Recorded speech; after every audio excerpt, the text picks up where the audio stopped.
There's a musical that I really like called Hades Town. It's a modern retelling of the Greek myth of Orpheus and Eurydice, and in it, Orpheus is described as having the ability to make you see the world the way that it was supposed to be, in spite of the way that it is. Now, I really like this idea because I think that it's an idea that Jesus spoke a lot about. There are so many different areas of life where there is a disconnect between our expectations of the way things should be and the shortfall of the reality of these same situations. Sometimes this can be situations in the world where we experience this gap, such as the climate, poverty, slavery, racism, sexism, ableism, or even war. Sometimes it's the situations in our community that we face where we experience this disconnect. Things like bullying or favoritism, being isolated, being treated unfairly, or being accused of something you didn't do. Maybe it's a class being punished for the actions of just a few, or even just seeing someone who put their own needs above the needs of others by pushing in a queue or not cleaning up a mess that they've made. I remember a time when I was in school. We were hanging out in our form room before school started, and some of my friends were passing a football between them. One of them thought it'd be funny to boot the ball, and it went into the ceiling just as a teacher happened to be walking past. My friend was probably sent out of the room to be spoken to, but then the teacher sent me out as well. I was really confused because I hadn't been involved and I didn't know why I'd been sent out. When I asked the teacher why he'd sent me out, he just told me, "It never seems to be you, but you're always there."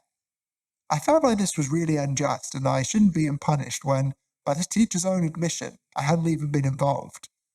Clearly, it's something that I still haven't got over. What are some ways that you've experienced this gap between the way things are and the way things should be?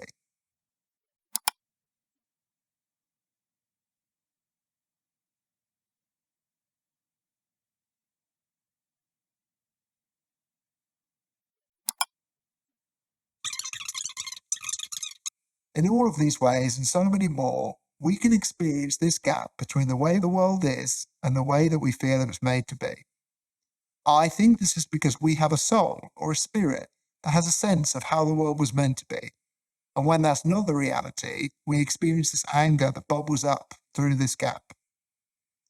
Nowhere, however, is this disconnect more evident than when we're dealing with ourselves. Christians believe that Jesus gave us a list of virtues that, if we live them out, would lead to blessing in our lives and the lives of others. A list that's commonly called the Beatitudes. Listening to these things now, it can feel really difficult to prioritize them, because while there are things that Jesus prioritized, they're not necessarily the things that the world prioritizes, and therefore not what we often live out in our own lives.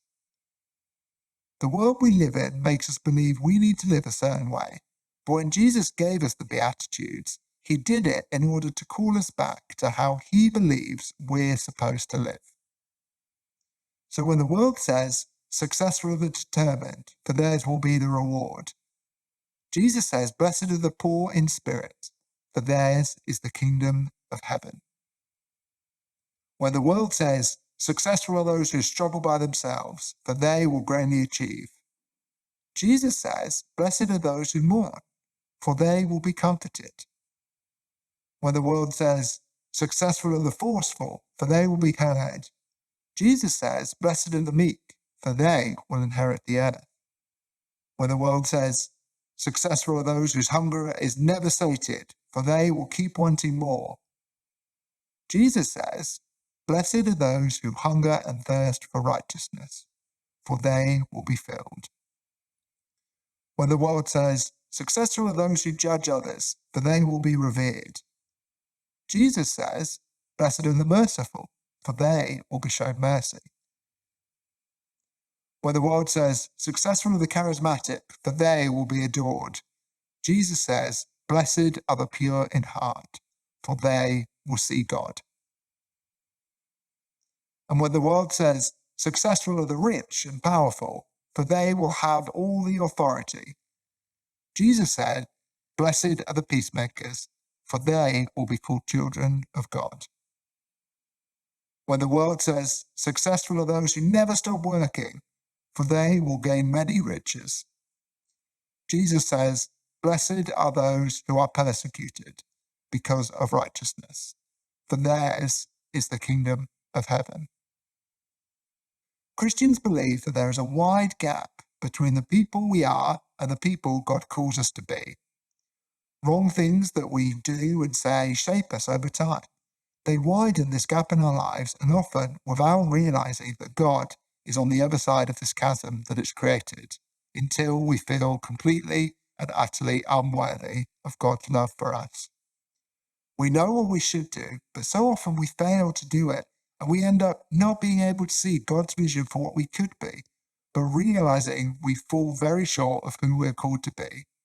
How do we live with those wrong choices? Well, the good news is that Jesus came to help close this gap and draw us close back to God and the way things are supposed to be. We're going to think about this idea a little bit next time. Why don't you come and see? Thanks for listening.